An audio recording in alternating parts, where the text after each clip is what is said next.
जय देवनारायण भगवान की। इस प्रकार साडू माता कुंवर बाला देव को और भाट जी को खाना खिलाती है। भाट जी की थाली में जहर मिलाया था। भाट जी की थाली को कुंवर की थाली से भाट जी बदल लेते हैं और भाट जी कहते हैं कि बाला देव जी, मैं तुम्हारे पिताजी के साथ खाना खाता था तो उनकी थाली में हम आपस में बदल के खाना खाया करते थे। इस प्रकार की घटना के बाद में भाट जी और बाला देव जी तय कर लेते हैं कि अपन को चलना है, गौर गढ़ चौसला बसाने हैं। और बाला देव जी कहते हैं कि भाट जी, गायों को कैसे लेके चलेंगे, इतनी गाय जाएंगी नहीं। भाट जी कहते हैं मेरे को नापा ग्वाल दे देना, मैं बीणा बजाऊंगा, गाय तो अपने आप ही बीणा के साथ चलेंगी।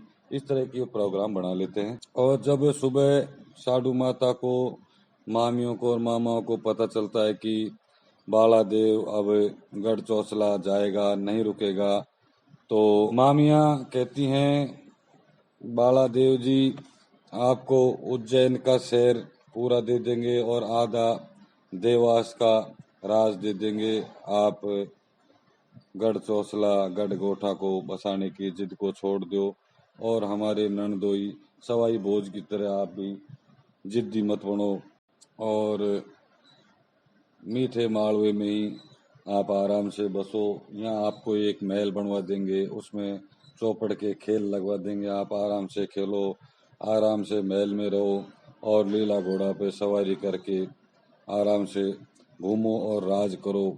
लेकिन मीठा मालवा को छोड़ करके गढ़ गोठा में मत जाओ। और फिर भी जब देवनारायण जी नहीं मानते तो मामियाँ कहते हैं कि भाणजा, सारी गायों के बच्चे छोटे हैं और गायों के साथ बच्चे नहीं चल पाएंगे। गढ़ गोठा यहाँ से बहुत दूर पड़ेंगी, आपकी सामान की गाड़ियाँ भी हैं। शिप्रा नदी पे बरसात का टाइम है, शिप्रा नदी बहुत ऊंची उफान पे बह रही है और भी कई नदियाँ, कई नाले उफान पे। इन नदी नालों को पार करके गायों को जाना बहुत मुश्किल हो जाएगा। और शिप्रा नदी के किनारे कीचड़ हो रखा है, वहाँ बहुत रपटनी हो रही है, उस पर आपके नीले घोड़ा के पैर भी गिरेंगे, रपट के गिर जाओगे आप। और आप ऐसे करो, नहीं मानते हो तो बरसात के जो दिन है 4 महीने, इतने दिन तो आप यहाँ रुकी जाओ, उसके बाद आप चले जाना। इस प्रकार मामियों के समझाने पर जब नहीं मानते हैं, बाला देव जी गढ़ गोठा जाने की जिद करते हैं, तो फिर मामा जी उनको समझाते हैं और मामा जी भी बाला देव जी को खूब समझा लेते हैं, नहीं मानते हैं। साडू माता को भी समझाते हैं। साडू माता कहती है कि बाला देव के साथ मेरे को जाना पड़ेगा और अब ये नहीं मानेगा। घोड़ा पे सवार हो गया, बड़ा हो गया, भाट आ गया, भाट ने इसको भरमा दिया, भाट ने इसको बेवकूफ़ बना दिया और इसकी जिद होगी, मैं इसको अकेला नहीं भेज सकती और मेरे को जाना पड़ेगा। साडू माता भी बाला देव जी के साथ गढ़ गोठा को जाने के लिए तैयार हो जाती हैं। तो मामा कहते हैं कि भाई भाणजा, तेरा बचपन इस देवास में, इस मालवा की भूमि में बीता है और तुमने यहाँ बचपन के दिन गुजारे हैं, बहुत सी यहाँ कलाएं दिखाई है। अब अगर आप नहीं मानते हो तो सकुशल जाओ, अपना ध्यान रखना, अपनी माता का ध्यान रखना और घोड़े का ध्यान रखना और अपने गढ़ गोठा को आराम से बसाओ और जाते जाते मालवा को आशीर्वाद दे करके जाओ। तो बाला देव जी मामाओं के मालवे को आशीर्वाद देते हैं कि कभी भी यहाँ अकाल नहीं पड़ेगा और आपकी जमीन बहुत उपजाऊ रहेगी और हमेशा ही यहाँ फसल बहुत ज्यादा होती रहेगी, कभी भी यहाँ फसल के घाटे नहीं होंगे। हिरणियों की टोलियां यहाँ घूमती रहेंगी। जो शिप्रा नदी है, इसमें छपरा लिखा है, शिप्रा नदी है, इसमें हमेशा पानी रहा करेगा और कभी भी मालवा में पानी की कमी नहीं होगी। इस तरह के आशीर्वाद दे करके और मामाओं से बाला देव जी कह करके रवाना होते हैं और मामाओं से कहते हैं कि मामाओं जी, मेरी गायों के साथ 2 ग्वाल आए थे, बबूला और नापा, आप मेरे दोनों ग्वालों को दे दीजिए। मुगलगढ़ के अफसर बना दिए थे नापा ग्वाल को, तो वहां से बुला करके नापा ग्वाल और बबूला ग्वाल दोनों ग्वालों को बाला देव जी को संभला देते हैं और बाला देव जी उन ग्वालों को भाट जी को संभला देते हैं। भाट जी से कहते हैं कि भाट जी, आप और गाय सब मिल करके एक साथ चलें। और आगे आगे नापा ग्वाल चलता है, नापा ग्वाल के पीछे पीछे सारी गायें चलती है। और भाट जी अपनी बीणा बजा करके बगड़ावतों की गाथा गाते हैं। उन गाथा को सुनते हो सभी मस्त होकर के रवाना हो जाते हैं। आगे आगे नापा चलता है, पीछे गाय चलती है, उसके पीछे गाड़ियां सामान की दिए हुए जो मामाओं ने मामियों ने सामान दिया था उसकी कई गाड़ियां भर जाती है, गाड़ियों की लाइन लग जाती है। तो ये गायों के पीछे गाड़ियों की लाइन चलती है और उसके पीछे चलते हैं, सबसे पीछे चलते हैं लीले पे सवार होकर के बाला देव जी, और बीच में चलते हैं साधु माता और भाट जी। इस तरीके से सारा लवाजमा गायों सहित बाला देव जी अपने मामाओं के यहाँ से रवाना होकर के गढ़गोठा की सुध लेते हैं और देवास से रवाना हो जाते हैं। आगे चलते हैं तो बरसात का मौसम था, सारी नदी आ रही थी। शिप्रा नदी के किनारे पर आकर के बाला देव जी डेरा डाल लेते हैं और तंबू तान करके ये तय कर लेते हैं कि कुछ दिन बाद बरसात रुक जाएगी तो यहाँ से निकलना पड़ेगा, क्योंकि गायों को परेशानी होगी, बच्चे बह जाएंगे और बहुत सारी नदियां नाले एक साथ चल रहे हैं। इसलिए बाला देव जी शिप्रा नदी के किनारे पर आकर के उज्जैन के पास में डेरे डाल देते हैं, तंबू लगा लेते हैं और सभी आराम से रुकते हैं। नापा और बबूलिया ग्वाल डेली रोज गायों को चरा करके शाम को आ जाते हैं, बच्चे गायों के बच्चे दूध चूक लेते हैं और इस प्रकार से बाला देव जी के डेरे उज्जैन के यहाँ लग जाते हैं। वहाँ शिव जी और पार्वती जी तप रहे थे, तो पार्वती जी के दिमाग में कुछ हरकत करने की उपजी। महादेव जी कहते हैं कि पार्वती मैं तो थोड़े दिन तपस्या करूंगा, आप ऐसे करना है गाय वालों को परेशान मत करना, ये बाला देव जी की गाय है। तो शिव जी तपस्या करने में बैठ जाते हैं और पार्वती जी के दिमाग में आती है कि एक बार चेक कर लेते हैं कि महादेव जी जैसे बाला देव जी को विष्णु का अवतार बताते हैं वो अवतार है भी या नहीं है। शिव जी तो बैठ गए तपस्या पे और बाला देव जी आराम से सो रहे 6 महीने की नींद। और जब तक मैं कुछ हरकत करती हूँ बाला देव जी अगर विष्णु का अवतार हुए तो सारी बात को संभाल लेंगे और नहीं हुए तो शिव जी ने झूठ बोल दिया। इस तरीके से बाला देव जी तो सो जाते हैं तंबू तान करके। और एक सोशो पीर या सोशो वीर नाम से एक गण पैदा करती हैं पार्वती जी और उस गण से कहती हैं कि शिप्रा नदी के पूरे पानी को पी जाओ और जमीन में शिप्रा नदी के तले में रेत उड़ जानी चाहिए, सूखा हो जाना चाहिए, जगह बाला देव जी की गाय कहाँ पानी पिएंगी। इस तरीके से सोशोवीर जो है रात को पूरी शिप्रा नदी के पानी को पी जाते हैं। सुबह ग्वाल शिप्रा नदी से गायों को पार करा लेते हैं, वापसी माँ के गाय पानी पीती है तो वहाँ पानी नहीं मिलता है। तो बाला देव जी के साथ में नाग कन्या की शादी हो गई थी, जिस दिन बाट को जोगनिया भक्षण कर गई थी, जोगनिया खा गई थी। तो नाग कन्या को ढूंढते ढूंढते नाग के महल में बाला देव जी चले जाते हैं और बाला देव जी के साथ नाग कन्या की शादी हो गई थी। तो जहाँ डेरे थे वहाँ साधु माता के साथ में बाला देव जी की पत्नी पहली नाग कन्या भी थी। तो जब नापा ग्वाल आकर के बताता है साधु माता कि आज तो शिप्रा नदी बिल्कुल सूखी हुई है, हमारी गाय प्यासी हैं, हमारी गायों ने पूरे दिन पानी नहीं पिया, अब क्या होगा। इस बात से चिंता करके साधु माता कहती है कि बाला देव तो सो रहा है, अब मैं क्या करूं। तो जो नाग कन्या थी वो जा करके बाला देव जी को जगाती हैं। बाला देव जी खड़े हो जाते हैं, खड़े होकर के देखते हैं तो शिप्रा नदी में बिल्कुल पानी नहीं था। बाला देव जी अचंभित रह जाते हैं कि ये क्या हुआ। वो समझ जाते हैं कि कोई हरकत है। तो नापा ग्वाल से बाला देव जी बोलते हैं कि भाई नापा कोई बड़े पेड़ के ऊपर चढ़कर देख कि कहीं कोई बगुला बैठा हुआ दिखता है क्या। बगुले का एक निशान होता है कि जहाँ पानी होता है वहाँ बगुला कोई पेड़ पर बैठता है, इसका मतलब वहाँ आसपास कोई पानी है। बाला देव जी चाहते थे कि आसपास कोई पानी हो तो वहाँ गायों को पानी पिलाए, उसके बाद देखते हैं क्या होता है। बहुत दूर जाकर के एक बगुला पेड़ से नापा को दिखाई देता है। नापा ग्वाल आकर के बाला देव जी को बताता है कि महाराज इतनी दूर पर एक बगुला है।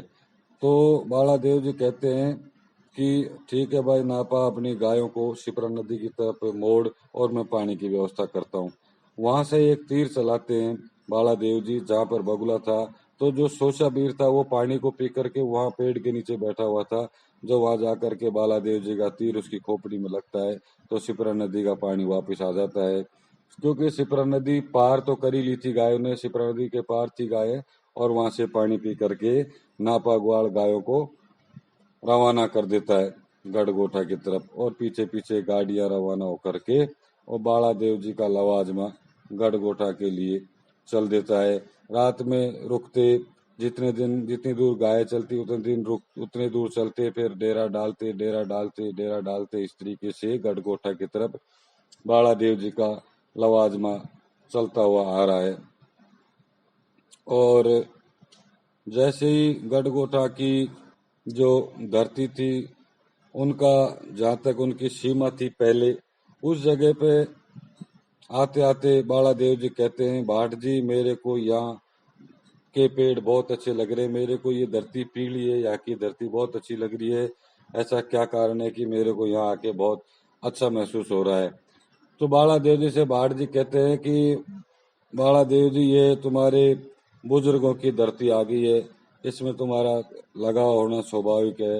इधर माता साधु बाला देव जी से कहती है कि बाला देव जी यहीं डेरा डालो और यहाँ विश्राम करेंगे, क्योंकि मैं जब तुम बच्चे थे तो मैं यहाँ से लेकर के तुमको मालवा जा रही थी, तो यहाँ इस देवी के स्थान पर मैंने धारा नगरी का की वो जगह थी, और धारा नगरी में जो देवी का स्थान था, यहाँ मैं मन्नत मांग के गई थी कि जब मैं बाला देव को कभी वापस लेकर के आऊंगी तो मैं आपकी यहाँ पूजा करूंगी। ऐसी मन्नत मैंने इस मंदिर में मांगी थी। तो बाला देव जी अपने यहीं गायों को विश्राम करवाओ आज रात को, और माता जी की पूजा करेंगे, और उसके बाद यहाँ से सुबह रवाना होंगे। इस प्रकार बाला देव जी धारा नगरी में डेरा डाल लेते माता जी के मंदिर में पास।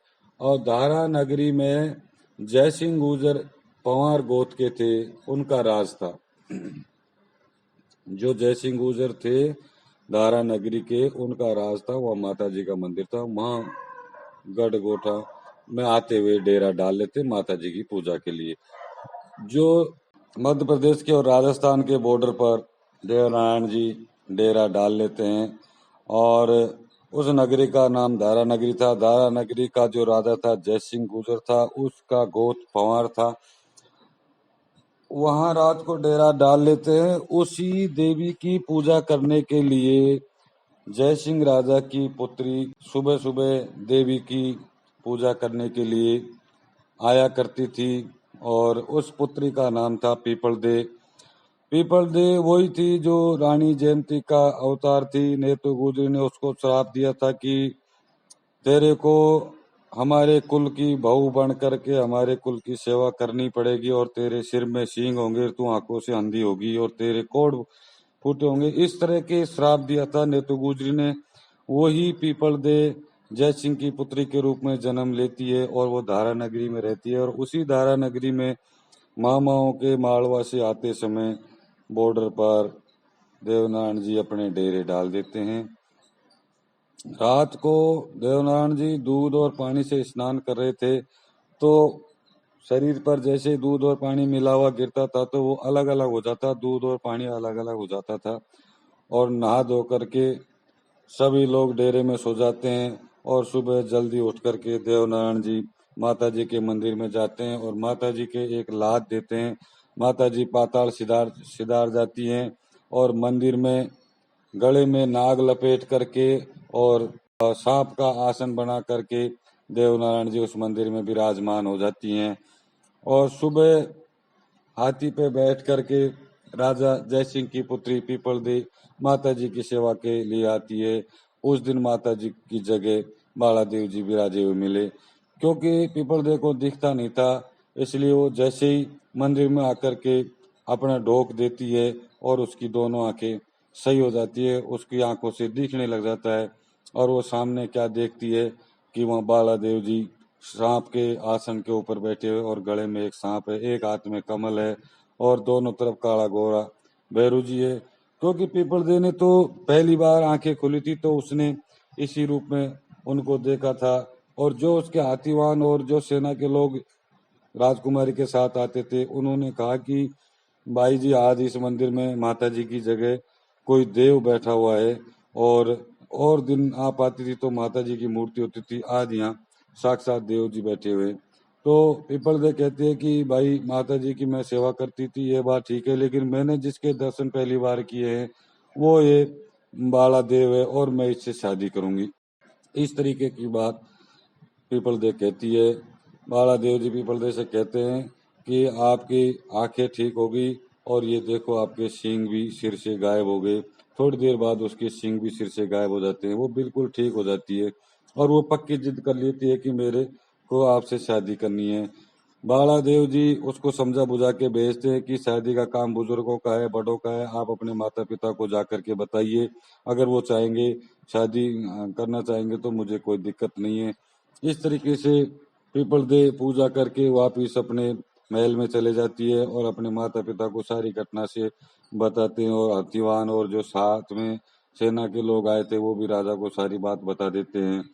तो राजा कहते हैं कि भाई आप इस तरह की बातें कर रहे हो और ये चमत्कार हुआ है, मेरी भाई की आंखें ठीक हो गई, इसकी सींग हट गई और ये सुंदर होगी, तो मैं मेरी बच्ची की शादी उससे करना चाहूंगा, लेकिन एक बार मैं भी उसको चेक करूं कि वो कितना ताकत रखता है और कैसा वो बाला देव है। इसलिए उनको जाकर के कहो कि हमारी धारा नगरी के 7 धातु के दरवाजे हुआ करते थे, कभी उन दरवाजों को पाताल में खोड़ा दैत्य उठा करके ले गया। अगर उन दरवाजों को रातों रात ला करके हमारी दारा नगरी के दरवाजे पर लगा देते हैं तो मुझे पीपलदे को शादी करने में कोई आपत्ति नहीं है।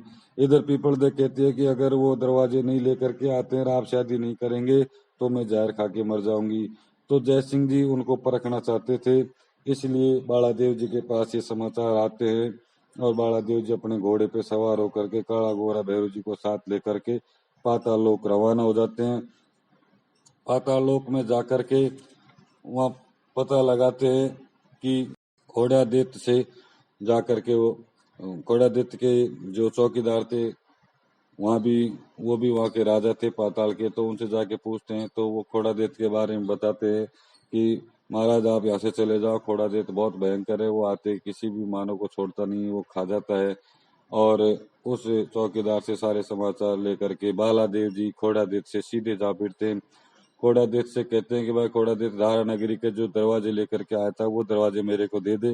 घोड़ादित्य कहता है कि दरवाजे तो मैं दे दूंगा लेकिन मेरे से युद्ध करना पड़ेगा। तो बालादेव जी कहते हैं कि मैं युद्ध तो करूंगा लेकिन तुमको ये दरवाजे जा करके अभी इसी वक्त लगाने पड़ेंगे और इस जब तो मैं युद्ध करूं, नहीं तो मेरे को तो दरवाजे दे दे, मैं लेके चले जाऊंगा। घोड़ादित्य कहता है कि युद्ध करोगे तो दरवाजे भी मैं लगा के आऊंगा और मेरी बेटी की शादी भी मैं आपके साथ करूंगा। इस प्रकार घोड़ादित्य के और बालादेव जी के युद्ध होता है।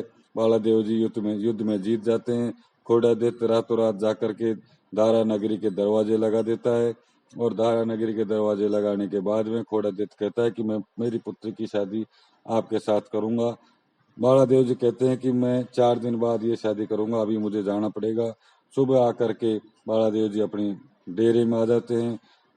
जय सिंह राजा के जो दरवाजे नगरी के लगे हुए मिलते हैं। जय सिंह राजा अपनी पीपलदे की टीका बालादेव जी को सौंप देते हैं। बालादेव जी की शादी रुक जाती है। इधर बालादेव जी वापस घोड़ादित्य से जाकर के और घोड़ादित्य की बेटी से शादी करके आ जाते हैं, क्योंकि पीपलदे की शादी में 5-10 दिन की लगन आई थी, उसमें समय था, तो उससे पहले घोड़ादित्य की पुत्री से शादी करके बालादेव जी आ जाते हैं। इस प्रकार घोड़ादित्य की पुत्री से दूसरी शादी बालादेव जी की हो जाती है। पहली शादी नाग कन्या से होती है, दूसरी शादी दैत्य कन्या से होती है और तीसरी शादी पीपलदे से जय सिंह गुर्जर पंवार गोत की पुत्री पीपलदे से तीसरी शादी बालादेव जी की होती है। बालादेव जी साधु माता से कहते हैं कि साधु माता मैं ये शादी यहाँ से नहीं करके गढ़गोटा से करना चाहता हूँ, क्योंकि हमारी धरती के हम पास में पहुंच गए और हमको गढ़गोटा से ये पहली शादी हमारी यहाँ की शादी करनी चाहिए, इसीलिए लोगों को पता भी लग जाएगा कि गुर्जरों ने अपने खेड़े बसा लिए। साधु माता डरती है और अपने बच्चे को समझाती है कि बालादेव अभी तू बच्चा है और हम जानते हैं राण के राजा ने सारे बगड़ावतों का नाश कर दिया। उसके पास बहुत सेना है और तुम्हारे वहाँ बहुत दुश्मन है, इसलिए मैं वहाँ शादी नहीं करने दूंगी, शादी तो यहीं करनी पड़ेगी। और पीपलदे की शादी बाला देव जी से दारा नगरी में हो जाती है। दारा नगरी से जो दहेज में सामान मिलता है, गाड़ी घोड़े हाथी रथ और हो जाते हैं। और मालवा से लेकर के वो पहले से ही चल रहे थे। बाला देव जी का लवाजमा बहुत ज्यादा बड़ा हो जाता है और वहां से बाला देव जी पीपलदे से शादी करके रवाना हो जाती है। साडू माता के साथ 3 बहुएं होती है, छोचू बाट होते हैं, नापा और बमुड़ा ग्वाल होते हैं, बाला देव जी होते हैं और लाव लश्कर सेना के साथ गाड़ियां होती हैं। इस तरीके से गढ़गोटा के लिए रवाना हो जाते हैं बाला देव जी। तो जैसे और आगे चलते हैं तो राण के राजा की राण नगरी आ जाती है। राण की नगरी में प्रवेश करने के बाद में खारी नदी आती है और खारी नदी के बाद में गढ़गोटा आते हैं। इस प्रकार उनको सबसे पहले राण के राजा की नगरी से गुजरना होता है। तो राण के राजा महल के झरोके से देख रहे थे, बहुत भारी लाव लश्कर और गाय रवाना हो रही थी। वो बौणा जी को बुलाते हैं कि खांडे राव जी, गढ़गोटा में हमारी चौकी लगी हुई है, गढ़गोटा हमारे कब्जे में है, इसमें कोई भी इससे गुजरता है तो हम उससे टैक्स वसूलते हैं। इसलिए आप देखो कितनी गायों को लेकर के कोई आदमी जा रहा है, हो सकता है कोई गुजर हो, और क्योंकि इसके पास लाव लश्कर भी है, ये आगे यहाँ से निकलेगा, आप जा करके इनसे टैक्स लेकर के आइए और आपकी चौकी पे जा करके इनसे टैक्स वसूलो। तो बाला देव जी अपनी गायों के साथ चल रहे होते हैं, आगे आगे नापा ग्वाला चलता है, उसके पीछे साडू माता और बाढ़ जी चलते हैं, उसके पीछे गाड़ियां लाव लश्कर और उसके सबसे पीछे बाला देव जी चलते हैं। इस प्रकार चलते रहते हैं। तो राण नगरी से निकल करके जैसे ही गोटा के अंदर घुसने की कोशिश करते हैं, वहाँ बौणा जी उनको मिल जाते हैं और बौणा जी नापा ग्वाला से कहते हैं, भाई ग्वाला गायों को रोक दे, पहले मेरा यहाँ टैक्स चुकाओ, उसके बाद मैं इधर से जाने दूंगा। नापा ग्वाल कहता है कि गायें तो जाएंगी, गायों को तो कोई रोकने वाला नहीं है, लेकिन पीछे जो घोड़े पे सवार है वो टैक्स चुका देगा और मैं तो गाय इधर से निकालूंगा। बौणा जी नापा से कहते हैं कि भाई अगर टैक्स नहीं चुकाया तो मैं इन गायों को सारे को नहीं छोड़ूंगा, मैं जब्त कर लूंगा। और नापा ग्वाल नहीं मानता है, गायों को गुस्सा देता है चौकी में और वो लेकर के आगे चलता है। आगे जाके छोचू बाट और वो मिल जाते हैं। छोचू बाट से साडू माता कहती है कि भाट जी, ये छोरा तो मेरा भोणा जैसा लग रहा है, ये यहाँ क्या कर रहा है, आप इनसे पूछो। तो भाट जी पूछते हैं, भाई कैसे खड़े हो? कि भाई मेरा यहाँ राज है और मैं इस जगह से गुजरने वाले सभी लोगों से टैक्स लेता हूँ, इसलिए तुम्हारा लाव लश्कर जा रहा है, मेरे को टैक्स जमा कराओ। इतनी देर में ही जो है नीलागर सवार बाला देव जी आ जाते हैं, गाड़ियों को रोक देते हैं। साडू माता और बाला देव जी और छोचू बाट जी खड़े हो जाते हैं। बाला देव जी से साडू माता कहती है कि ये पक्का तुम्हारा भाई है और महराव जी का बेटा है बौणा जी, और ये हम बचपन में महल में छोड़कर गए थे, राण के राजा ने इनको पाला है। इस सारी कहानी बगड़ावतों की साडू माता बाला देव जी को और बौणा जी को सुना देती है। बौणा जी और बाला देव जी बुझा पसार के गले मिलते हैं और गले मिलने के बाद में बौणा जी वहां से रवाना होने की कहते हैं, लाव लश्कर को नहीं रोकते हैं। तो बौणा जी कहते हैं कि साडू माता, मेरे बीसल दे की जो पुत्री है तारा दे, वो और मैं बचपन से साथ साथ खेले हैं और वो मेरी बहन है धर्म की, और मेरे जीवन में उसने मेरी बहुत मदद की है, इसलिए मैं अभी आपके साथ तो नहीं रह सकता, मेरे को वापस वहां जाना पड़ेगा और समय आएगा तो मैं गढ़गोटा में बहुत जल्दी आ रहा हूँ। तो साडू माता उसको बौणा जी को तारा दे को देने के लिए एक बेस देती है और एक जेवर देती है, एक बंगड़ी देती है। ये चीजें बौणा जी को साडू माता देती है और कहती है कि जा, तेरी धर्म की बहन है तो उसको मेरी तरफ से ये भेंट दे देना। और बौणा जी उस भेंट को लेकर के वापिस राण के राजा के पास आते हैं। उधर से सारा लाव लश्कर साडू माता सहित गढ़गोटा की बाउंड्री में, गढ़गोटा के एरिया में घुस जाते हैं और आगे चलते हैं तो थोड़ी दूर जाने के बाद में सवाई भोज का जो राज था उसी राज में बाबा रूपनाथ जी भी रहते थे और रूपनाथ जी के भी 750 चेले थे।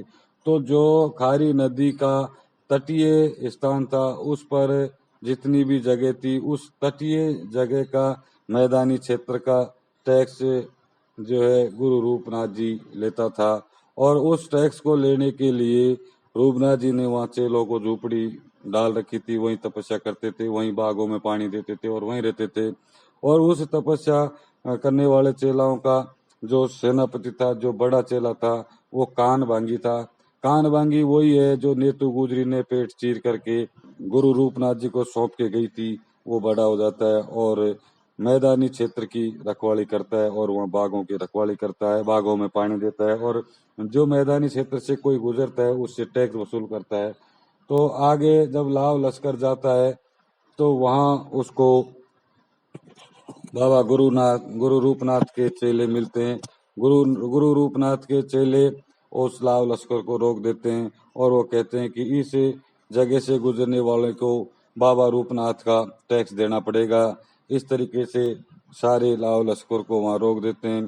बालादेव जी कहते हैं कि अब गढ़कोटा आने वाले हैं, हम यहाँ शाम होगी, डेरे लगा लेते हैं। सारी सारा लाव लश्कर वहीं रुक जाता है और वहां डेरे लगा लेते हैं।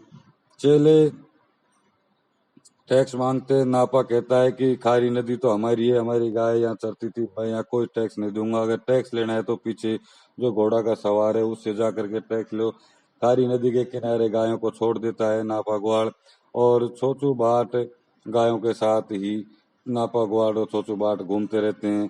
उसके पीछे साडू माता, 3 रानियां और हीरा दासी साथ रहती हैं।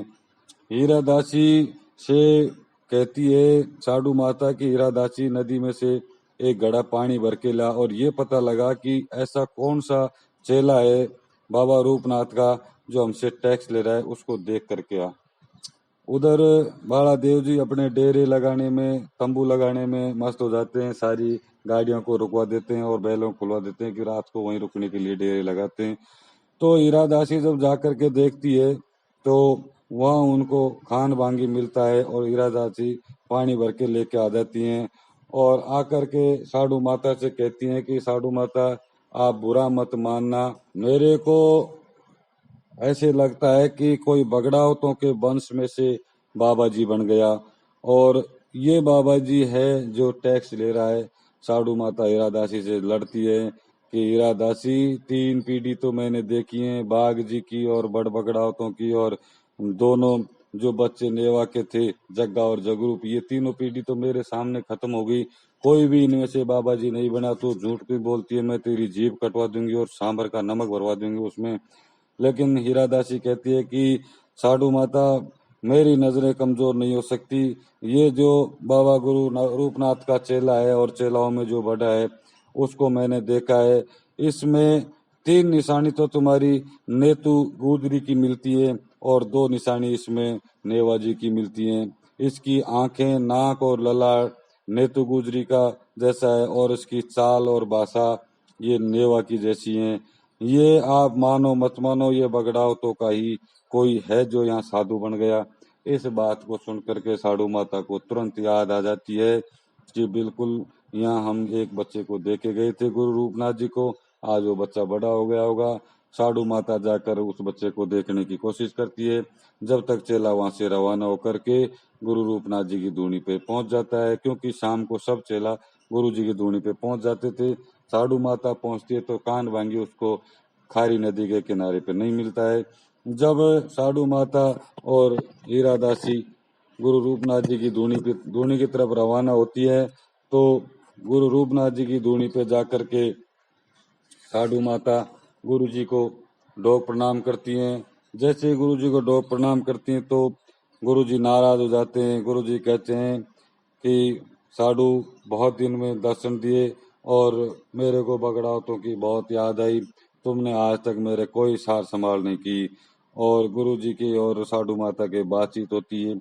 साधु माता कहती है कि गुरुजी मेरे को जो हम नेतू गुजरी का बच्चा दे के गए थे वो बच्चा आज मेरे को संभला दो।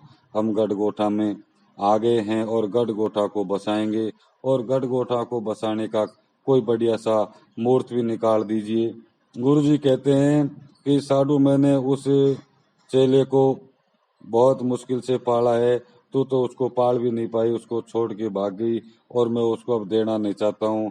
और वो चेला बहुत मेहनती है, सारे चेले मिला करके एक बाग को सींचते हैं, वो शाम तक सींच के आते हैं और ये अकेला ही दोपहर तक एक बाग को सींच करके आ जाता है और फिर कुटिया में काम करता है और खूब भक्ति भाव करता है।